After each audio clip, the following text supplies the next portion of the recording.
দর্শক, সংবাদের শুরুতেই আমরা যেমনটি জানাচ্ছিলাম যে বাংলাদেশ ক্রিকেট বোর্ডের পরিচালনা পর্ষদ নির্বাচনে আলোচিত প্রার্থী তামিম ইকবাল খান নিজের প্রার্থিতা প্রত্যাহার করেছেন। এই বিষয়ে সর্বশেষ তথ্য জানাতে আমরা সরাসরি চলে যাব বিসিবিতে। সেখানে রয়েছেন সহকর্মী ফয়সাল হাবিব। ফয়সাল, আমরা দর্শকদের যেমনটি জানালাম যে তামিম ইকবাল খান নিজের প্রার্থিতা প্রত্যাহার করেছে। ঠিক 5 দিন আগে এমন সিদ্ধান্ত নেওয়া হলো। এই সিদ্ধান্ত নেওয়ার পেছনে কারণের বিষয়ে তিনি মিডিয়াকে কোনো তথ্য দিয়েছে কিনা জানাবেন এই বিষয়ে, এবং হঠাৎ তারই সরে দাঁড়ানোর পিছনে যারা জানতে পেরেছেন এই তথ্য কি মন্তব্য করছে?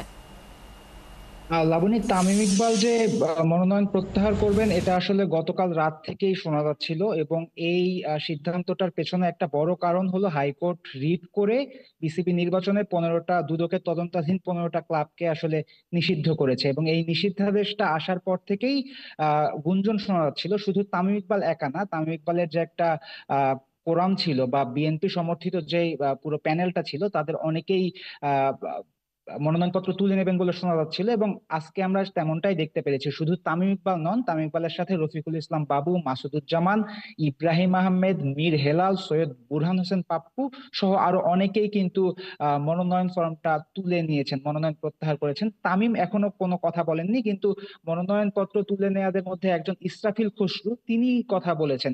তিনি একটা কথাই বারবার করে রিপিট করেছেন যে এই নির্বাচনে নির্বাচনটা কোনোভাবেই ফেয়ার নাই, এবং এই নির্বাচনে নানাভাবে হস্তক্ষেপ করা হয়েছে, সরকারি হস্তক্ষেপের দিকে তারা একটা ইঙ্গিত করেছেন।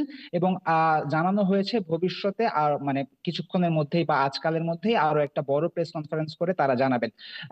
কিন্তু এই যে মনোনয়ন ফর্মটা প্রত্যাহার করার ব্যাপারটা শুধুমাত্র যে ক্লাব ক্যাটাগরি বি তে যারা আছে ক্লাব, ঢাকার ক্লাবগুলো, সেখানেই না, ক্যাটাগরি এ থেকেও মীর হেলাল তিনি মনোনয়ন ফর্ম প্রত্যাহার করেছেন, এবং ক্যাটাগরি সি থেকে সিরাজউদ্দিন মোহাম্মদ আলমগীর তিনিও মনোনয়ন প্রত্যাহার করবেন বলে শোনা যাচ্ছে।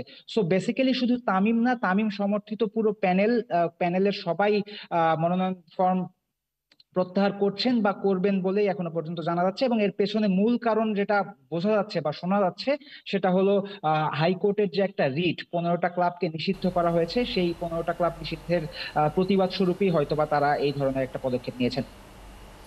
ফয়সাল, ধন্যবাদ আমাদের সাথে যুক্ত থাকার জন্য। দর্শক, যেমনটি বলছিলাম যে তামিম ইকবাল খান ক্রিকেট বোর্ডের পরিচালনা পর্ষদ নির্বাচন থেকে নিজের মনোনয়ন প্রত্যাহার করেছে। এই বিষয়ে সর্বশেষ তথ্য জানাচ্ছিলেন আমাদের সহকর্মী।